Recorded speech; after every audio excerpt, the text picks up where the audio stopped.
Assalamualaikum warahmatullahi wabarakatuh.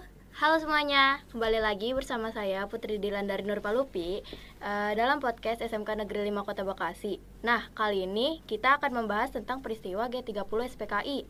Saat ini saya bersama Bapak Ismail selaku pemateri dalam podcast kali ini. Bagaimana Pak kabarnya hari ini?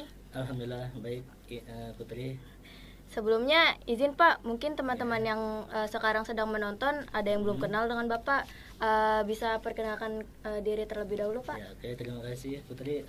Selamat siang, salam sejahtera untuk kita semua. Assalamualaikum warahmatullahi wabarakatuh. Kali ini Bapak sebagai tamu narasumber tentang G30 SPKI.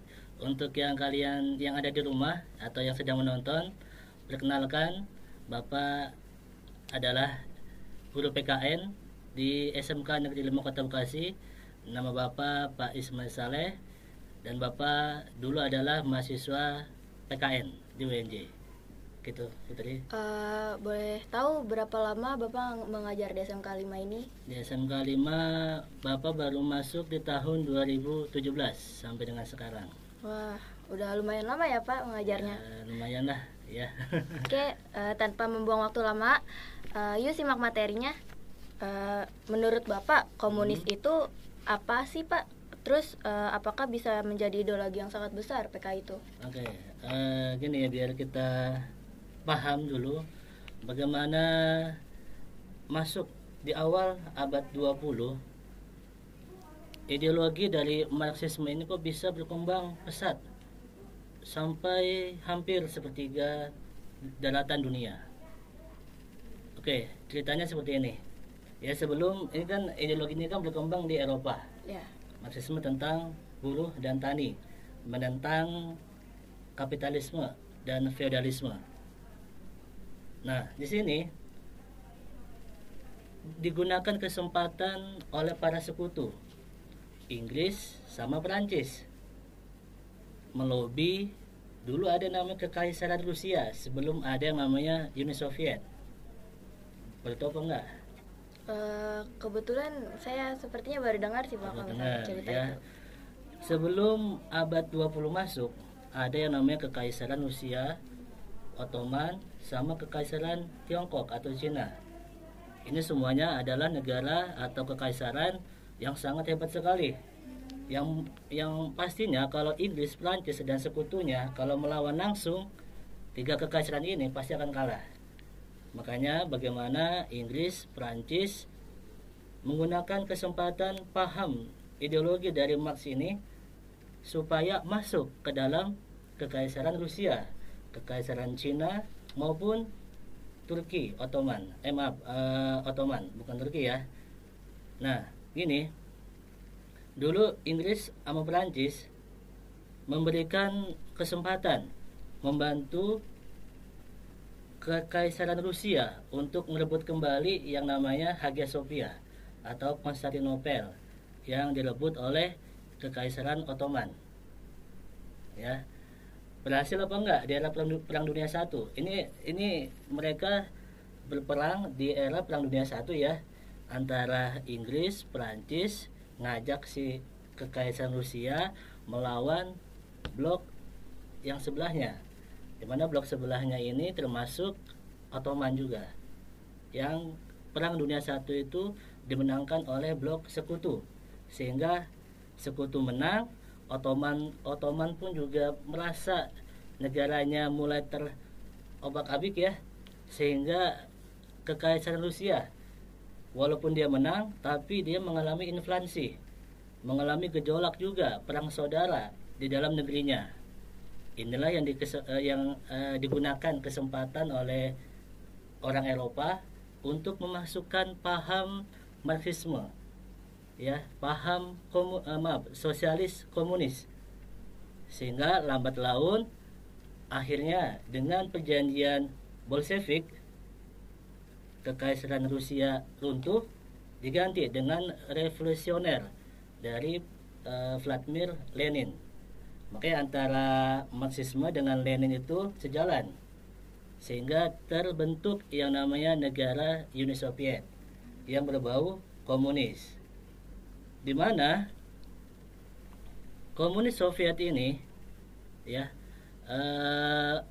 komunis Soviet ini lebih menitikkan terhadap pengontrolan terhadap agama. Jadi agama ketika Uni Soviet ada terbentuk itu mulai dikontrol dan mulai ditindas. Baik itu agama Kristen Ortodoknya yang asli dari Rusia, kekaisaran Rusia ya, ataupun Hindu, Buddha ataupun Islam. Ditindas, dikontrol.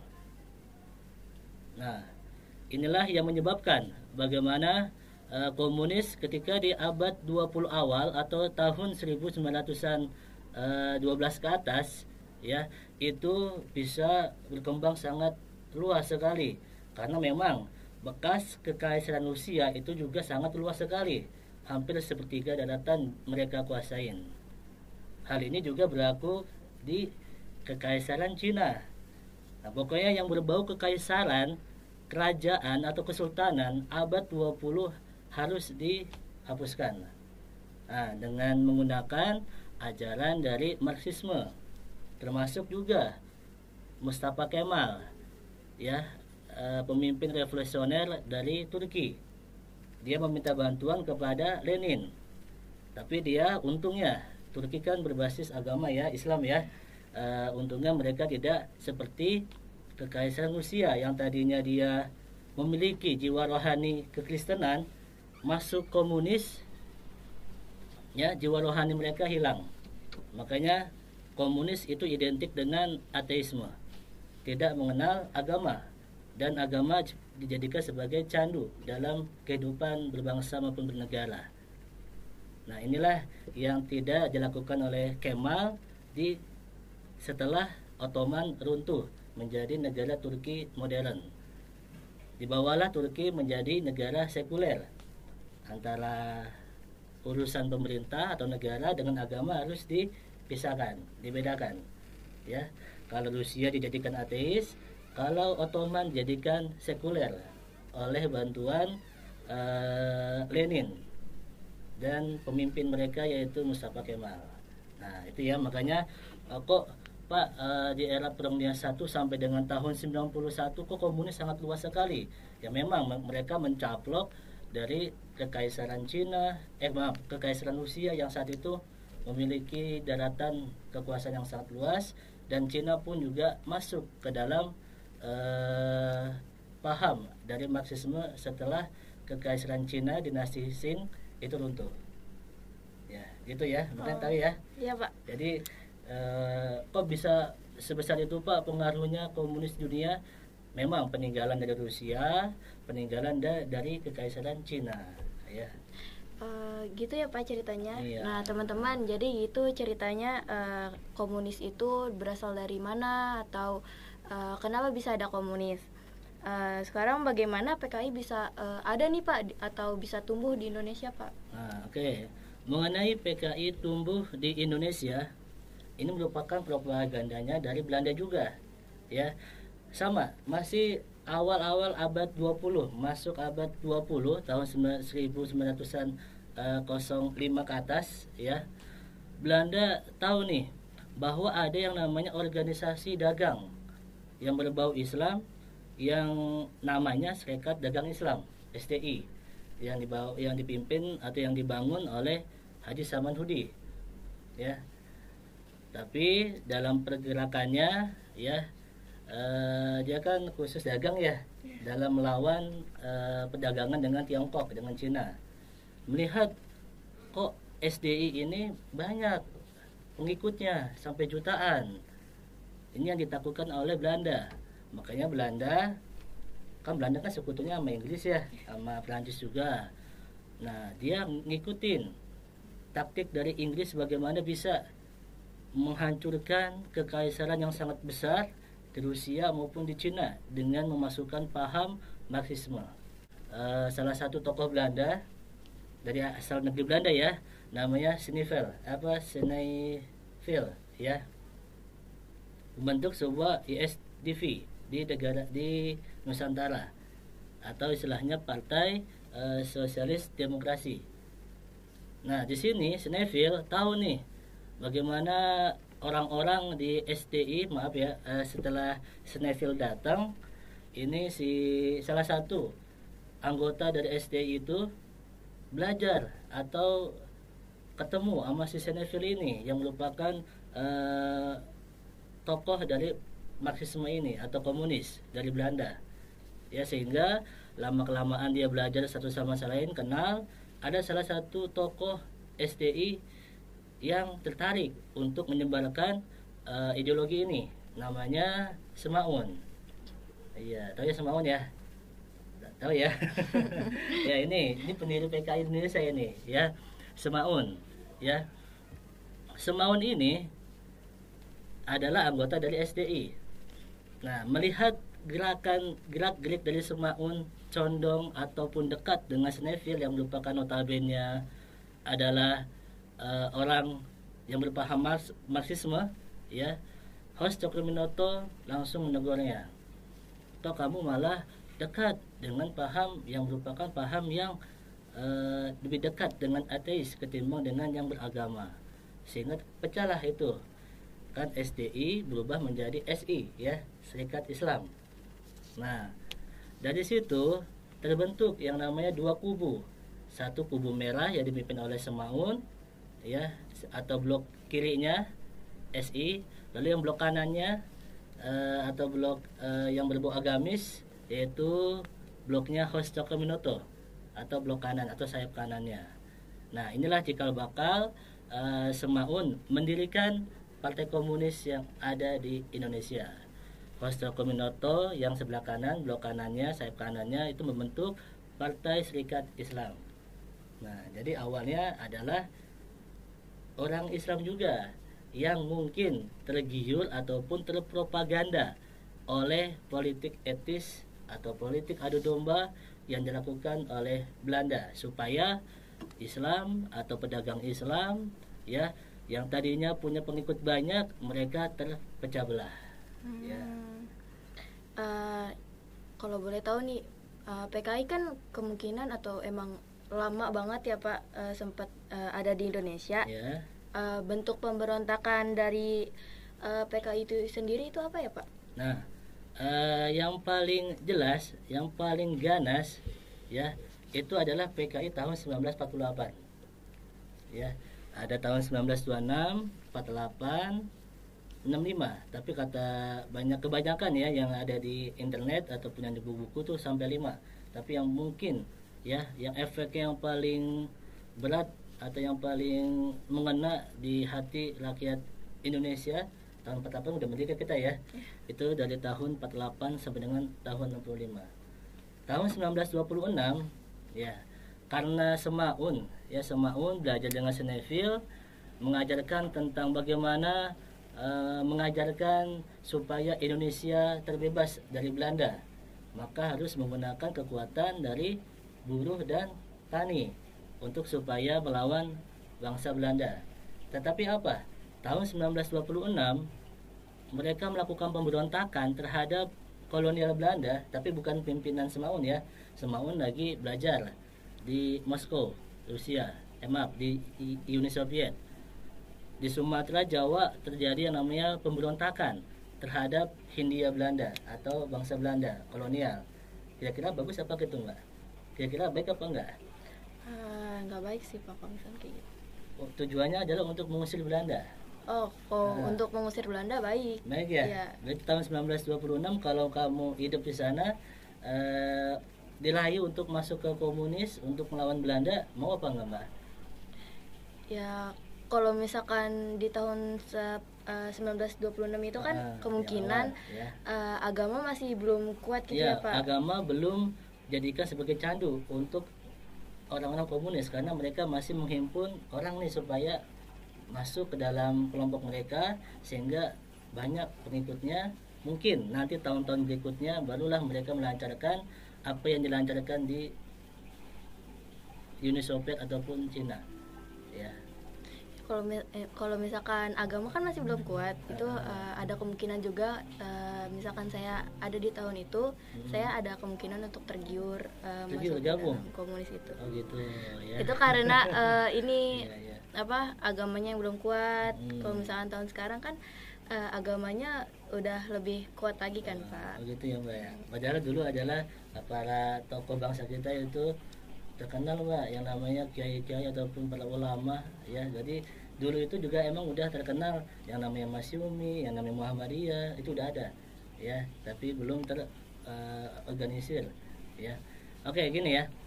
Dulu ketika Semaun dia menjadi pemimpin PKI itu belum terdogma tentang bagaimana mengontrol agama di negaranya.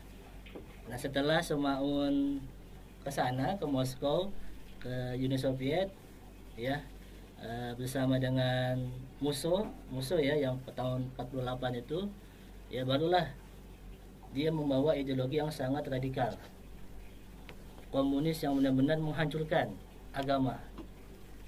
Ini gara-gara Musso dibawa ke Moskow untuk belajar bagaimana komunis atau sosialis komunis yang ada di sana. Balik ke Indonesia kan tahun 1926-27 kan gagal ya pemberontakan PKI terhadap Belanda. Di bumi hanguskan oleh Belanda, itu sempat off tuh PKI. Sempat off, tapi di bawah undergroundnya mereka tetap merekrut anggota baru. Nah, Musso yang dari Moskow, Rusia itu balik tahun 1947 ke Indonesia setelah Indonesia merdeka.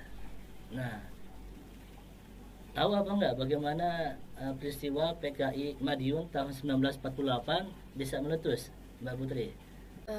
Kemungkinan tahu siapa, soalnya PKI itu memproklamasikan komunis Soviet di Indonesia. Nah, itu salah satunya ya. Musso datang tahun 1947 setelah vakum dari semenjak di bumi hanguskan oleh Belanda tahun 1920 sampai dengan 27. Musso balik lagi ke Indonesia yang saat itu udah merdeka ya. Tahu dia merdeka, dia balik lagi ke Indonesia. Nah, kebetulan di Indonesia tahun 1948 Belanda datang lagi. Betul apa enggak? Benar ya? Benar, Pak. Yang dibawa oleh pasukan sekutu Inggris, Nica. Ya, memboncengi, di belakangnya ada Belanda. Belanda belum menerima kalau dia melepas wilayah jajahannya, lalu wilayah jajahannya ini merdeka dengan mudah ya oleh Jepang, kalah pada Perang Dunia Kedua. Apa yang dilakukan oleh Musso yaitu mendekati para tokoh Indonesia yang sakit hati. Ini ya Pak, dulu Musso, Semaun, Soekarno, Hatta ini merupakan satu guru, yaitu gurunya adalah Hos Cokroaminoto. Berarti teman ya? Iya. Ya, makanya di sini Bapak harap ketika kalian sebuah negara itu pasti akan sangat mudah hancur apabila terjadi perang saudara. Di mana perang saudara itu penyebabnya adalah seperti ini. Antara teman dengan teman, guru dengan muridnya ataupun dengan teman sejawatnya. Ya, sehingga mereka tidak bisa menafsirkan mana yang benar, mana yang buruk. Sehingga terjadilah perpecahan. Yang kedua adalah inflasi. Itu yang banyak sekali menghancurkan sebuah negara sehingga terjadi revolusioner. Inflasi akibat peperangan atau menanggung beban biaya perang yang dirasakan oleh bangsa Indonesia. Ya. Oke, kita lanjut ke yang ini ya. Tokoh Indonesia yang sakit hati terhadap pemerintah Soekarno yaitu adalah Amir Syarifuddin. Ya, kabinet Amir Syarifuddin ketika di perjanjian Renville, ya, kan setelah agresi militer Belanda 1 terjadi perundingan di Ngerjati, Renville, baru KMB, ya. Kalau Renville itu di masa kabinet Amir Syarifuddin, ya. Keputusannya apa yang tidak diterima oleh Amir, yaitu Indonesia terbagi dalam negara serikat dalam negara bagian atau negara boneka Belanda. Ada negara timur, negara barat, ya, sehingga Indonesia terpecah belah. Sakit hati apa enggak, Mbak? Misalkan kamu ya jadi tokoh pada saat itu lagi runding dengan Belanda, kamu maunya menjadi negara satu, tapi oleh musuh kamu, oleh Belanda, oleh yang datang menjajah kamu lagi, membuat negara kamu menjadi negara yang terpisah-pisah. Sakit hati itu, Pak. Nah, itulah yang dirasakan oleh Amir Syarifuddin, sehingga Amir Syarifuddin mendirikan yang namanya FDR, ya, Front Demokrasi Rakyat. Maaf ya kalau salah ya. Bapak juga lupa nama singkatannya, ya. Dan inilah yang digunakan oleh musuh. Nah, kebetulan ada tokoh Indonesia yang sakit hati sama kabinet Hatta, karena kabinet Hatta mendukung perjanjian Renville dan membuat ribuan tentara Indonesia dirumahkan karena sebagai untuk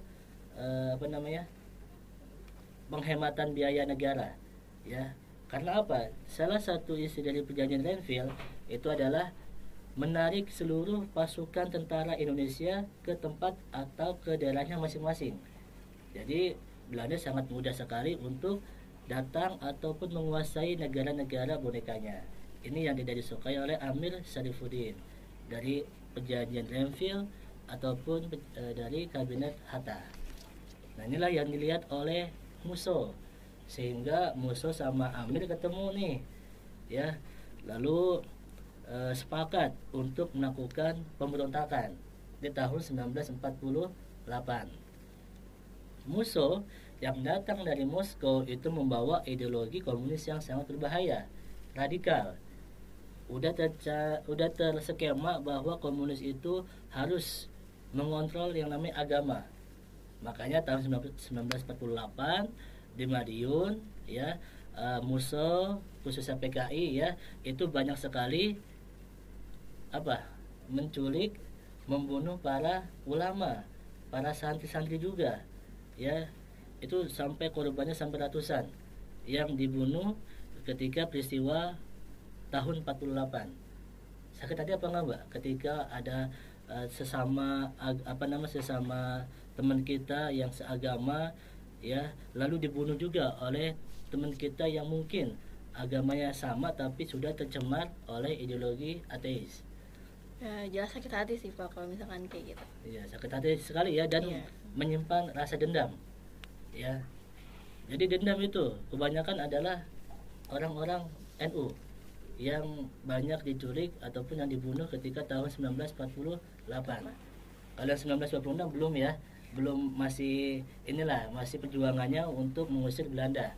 Tapi yang udah tahun 48 inilah yang sangat beringas sehingga membuat sakit hati umat Islam, ya. Sampai kapanpun komunis yang dibawa oleh musuh ini radikal dan harus ditumpas, ya, sehingga puncaknya tahun 1965, ya. Coba ada pertanyaan apa enggak yang tahun 1965 yang topik kita hari ini tentang G30S PKI?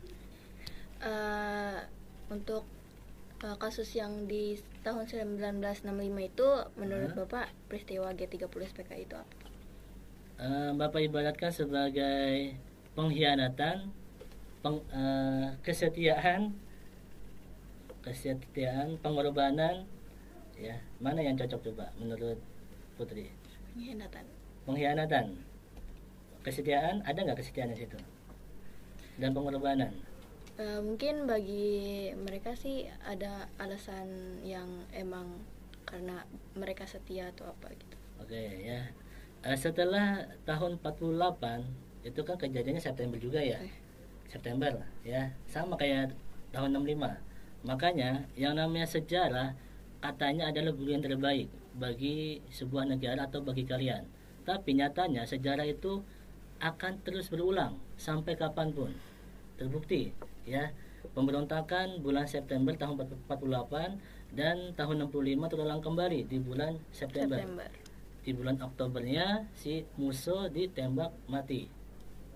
Nah, masuklah atau naiklah DN Aidit, ya, sebagai pemimpin PKI, merebut kekuasaan musuh ataupun para seniornya, sehingga dia menjadi pemimpin PKI. Tapi dia belajar dulu dari Cina, dari komunis Cina, ya. Sehingga perbedaan nih antara musuh dengan DNI itu beda caranya.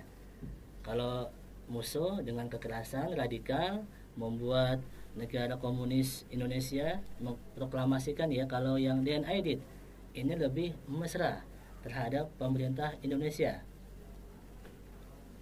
Mesra berarti mau nggak mau berarti pemimpin kita Soekarno, ya, bagaimana membuat Presiden Soekarno itu percaya dan melihat PKI itu sebagai partai yang perlu diperjuangkan atau perlu dilindungi atau diberikan sebuah wadah. Terbukti, ya, propaganda DNI terbukti, yaitu dengan dikeluarkannya slogan tahun 1960, sehingga Soekarno membuat yang namanya ideologi Nasakom, nasionalis, agama, dan komunis, ya. Ini kalau tiga-tiganya tidak dirangkul oleh Soekarno, maka Soekarno akan sangat lemah, terutama dalam melawan neokolonialisme dan neoimperialisme, neokapitalisme, neokolonialisme atau neoimperialisme. Makanya Soekarno merangkul seluruh kekuatan yang ada di Indonesia, kekuatan agama, kaum nasionalis dan kaum komunis, supaya untuk membantu melawan neokapitalisme, neoliberalisme ataupun neoimperialisme yang ada di dunia. Karena Barat, ya, tidak suka dengan Presiden Soekarno yang anti kebarat-baratan, yang anti dengan neokapitalisme ataupun neoliberalisme, ya. Sehingga Soekarno mungkin, ya, saat itu, ya, terinspirasi supaya membentuk sebuah kekuatan supaya Indonesia kuat dari segi agamanya, nasionalismenya, dan dari segi mungkin komunisnya, ya. Sehingga bisa, kan komunis kan ini, ya, yang namanya komunis, sosialis komunis itu mereka ini apa namanya, anti kebarat-baratan atau anti liberalisme, anti kapitalisme. Jadi sepaham dong dengan Soekarno, ya, yang apa namanya, yang sosialis, sehingga Soekarno, ya udahlah, mendingan dimasukkan sebagai kekuatan untuk melawan bangsa Barat, ya. Sehingga apa? Benar, PKI tahun 1955 di bawah pimpinan DNI menjadi partai terbesar. Nomor berapa ya? Kalau salah nomor 3, ya. Kalau benar ya benar, kalau salah diperbaikin, ya. Hampir 3,5 juta pengikut yang memilih PKI pada tahun 1955, ya. Jadi banyak, ya, Mbak. Banyak. 3,5 juta yang memilih PKI. Ya memang bagaimana nggak banyak, Mbak. Orang kalau ada orang yang agama Islam ataupun agama Kristen, Hindu, Buddha, diiming-imingin, dikasih tanah, dikasih sembako, dikasih subsidi setiap bulannya, pasti banyak kan yang ikut, ya. Banyak yang tergiur. Inilah yang dilakukan oleh DNI dengan menggunakan konsep komunis dari Cina. Beda dengan komunis dari musuh yang berkiblat kepada Uni Soviet, DNI yang berkiblat kepada Cina, ya. Nah, gitu, Pak. Ya. Sebelum lebih jauh lagi nih membahas G30S PKI, kenapa sih PKI itu memusuhi agama Islam yang ada di Indonesia? Nah, kan gini, ya, itu ketika era musuh, ya. Yeah. Era musuh. Kalau yang tahun 1926 mungkin belum terdogma ataupun belum terdoktrin, karena tokoh Indonesia belum ke sana, belum jalan-jalan ke Moskow ataupun ke Rusia, ya.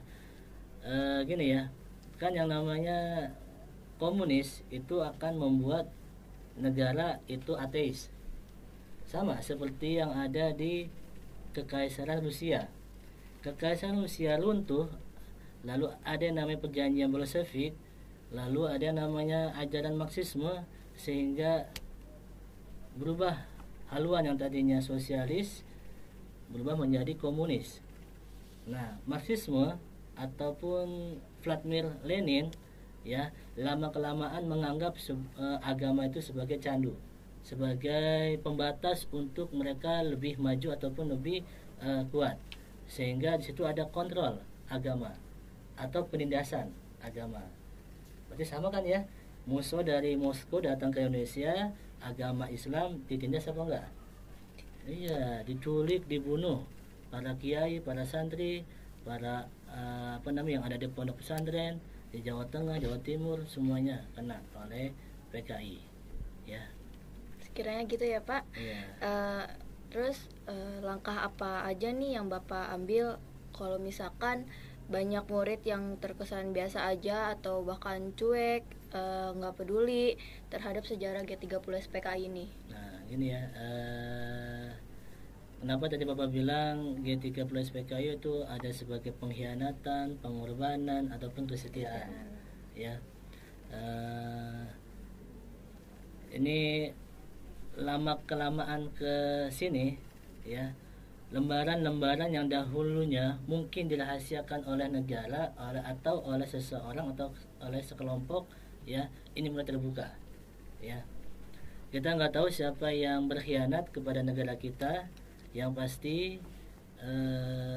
menurut banyak sumber ya, Soekarno tidak merestui tentang pembunuhan para jenderal dan satu perwira ya.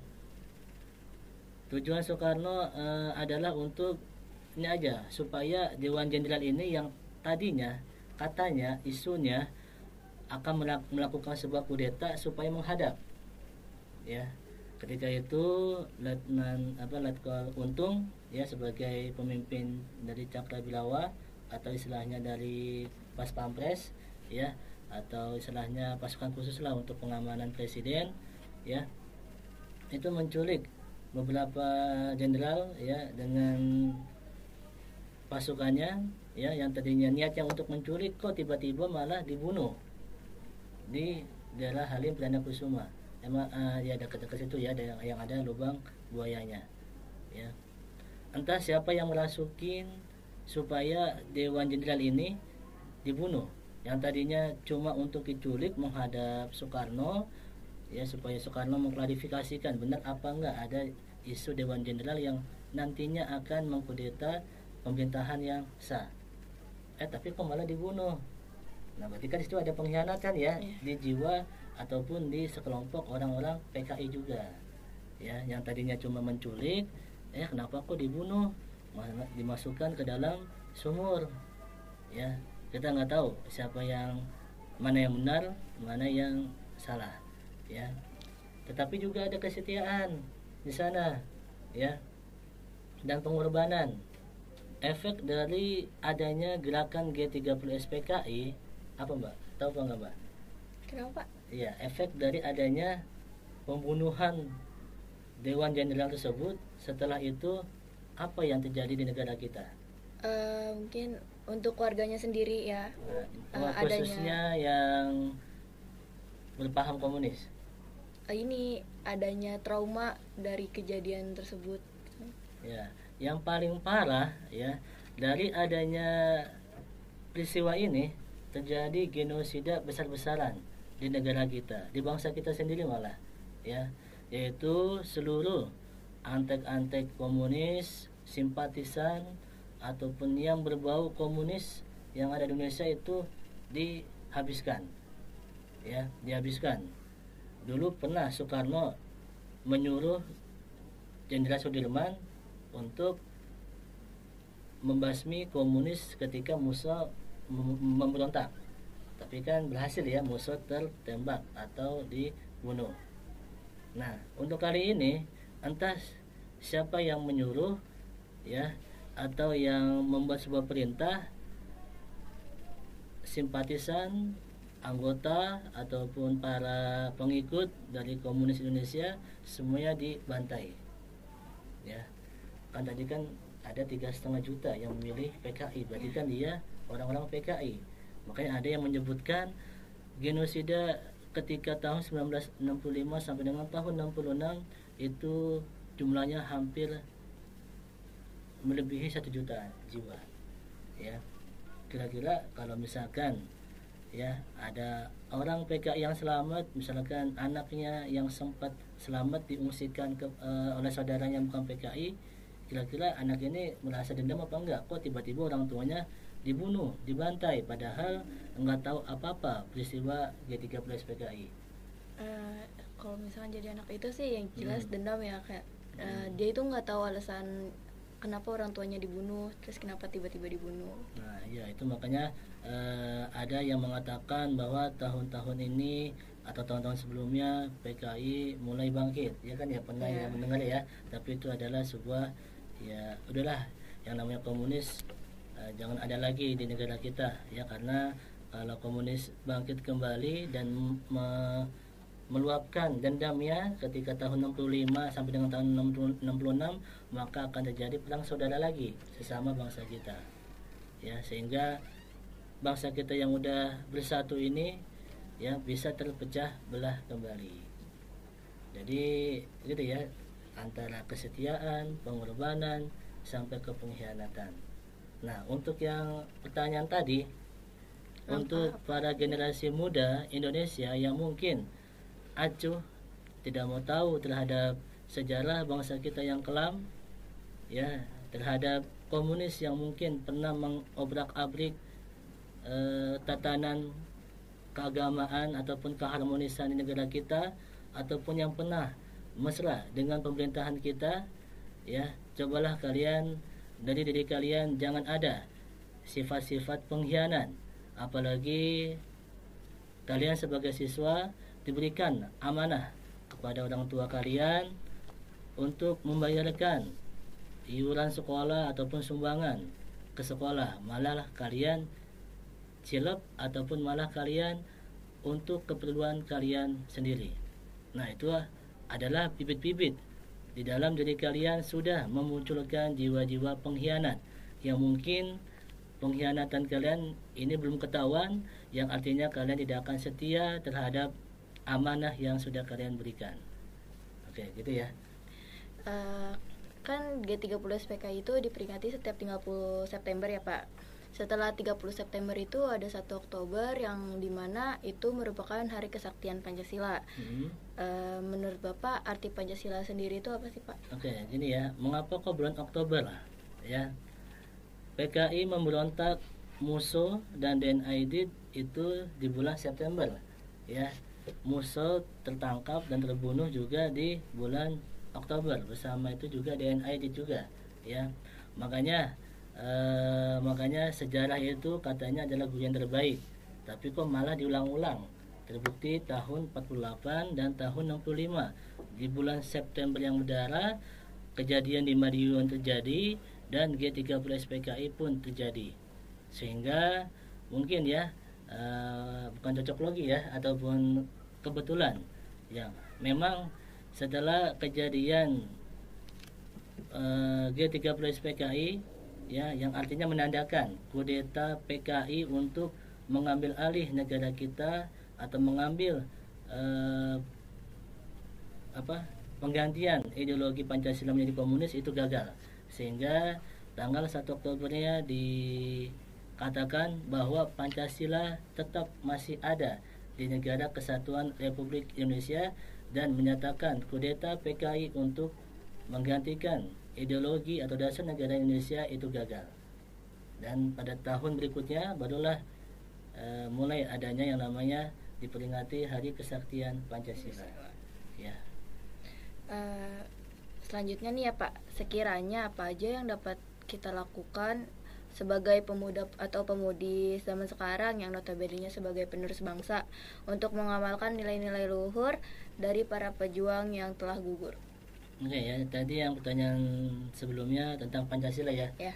Pancasila itu kan 5 dasar, 5 fondasi. Ya. Ya, di mana Pancasila itu merupakan akad perjanjian untuk seluruh bangsa yang ada di Indonesia.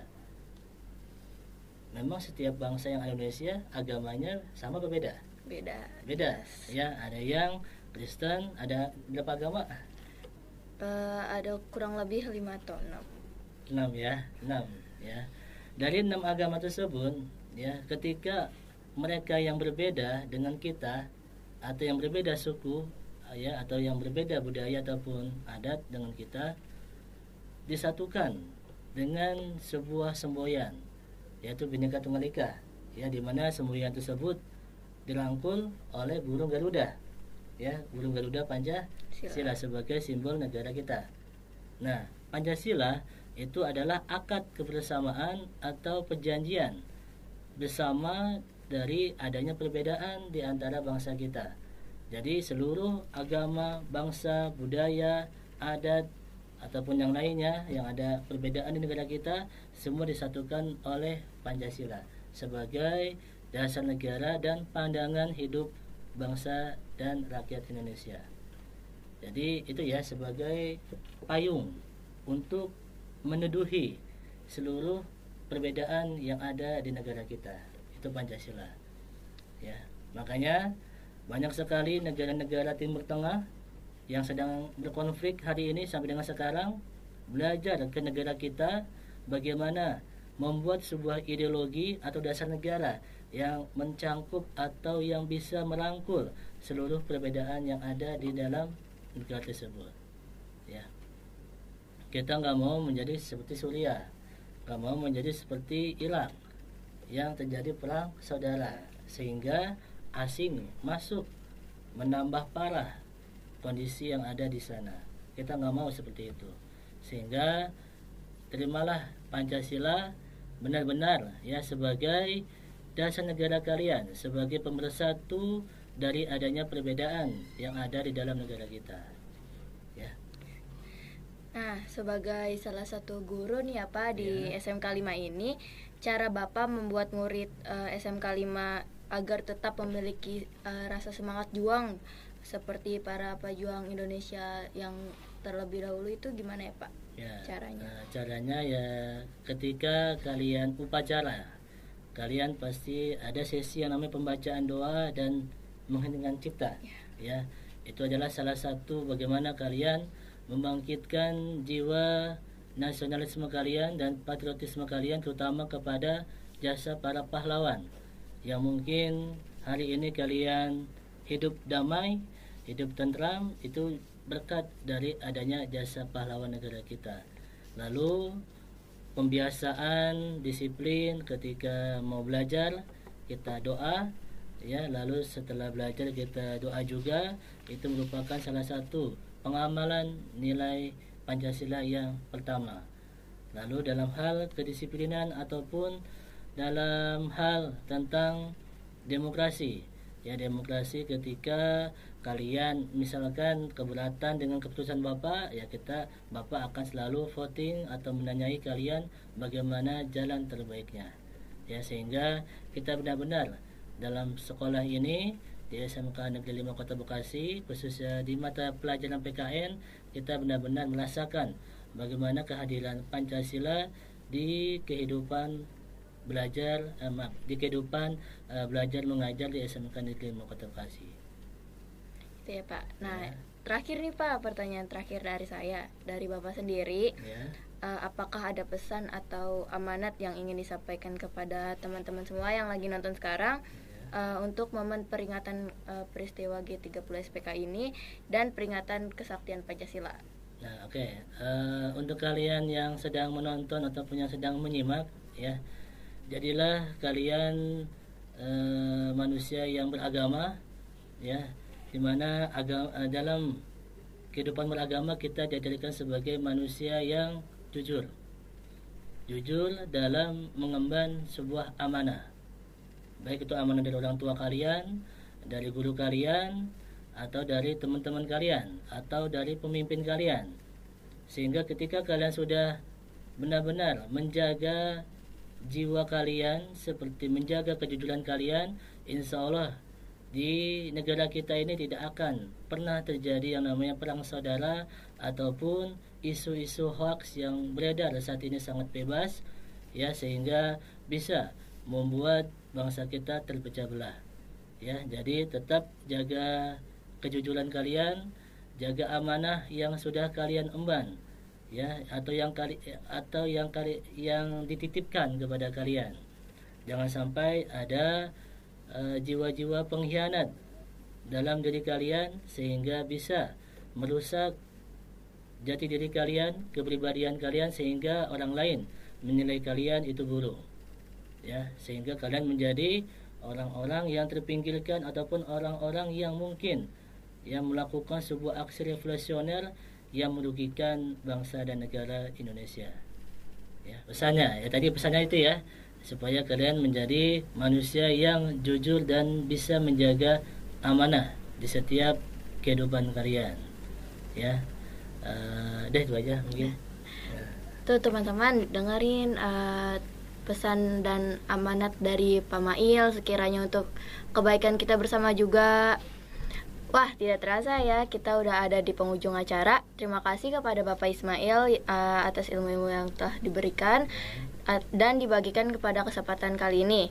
Semoga apa yang disampaikan pada hari ini dapat bermanfaat untuk kita semua. Saya selaku MC pada hari ini pamit undur diri. Mohon maaf jika ada kesalahan baik dalam perbuatan maupun perkataan. Sampai jumpa pada podcast selanjutnya ya. Wassalamualaikum warahmatullahi wabarakatuh.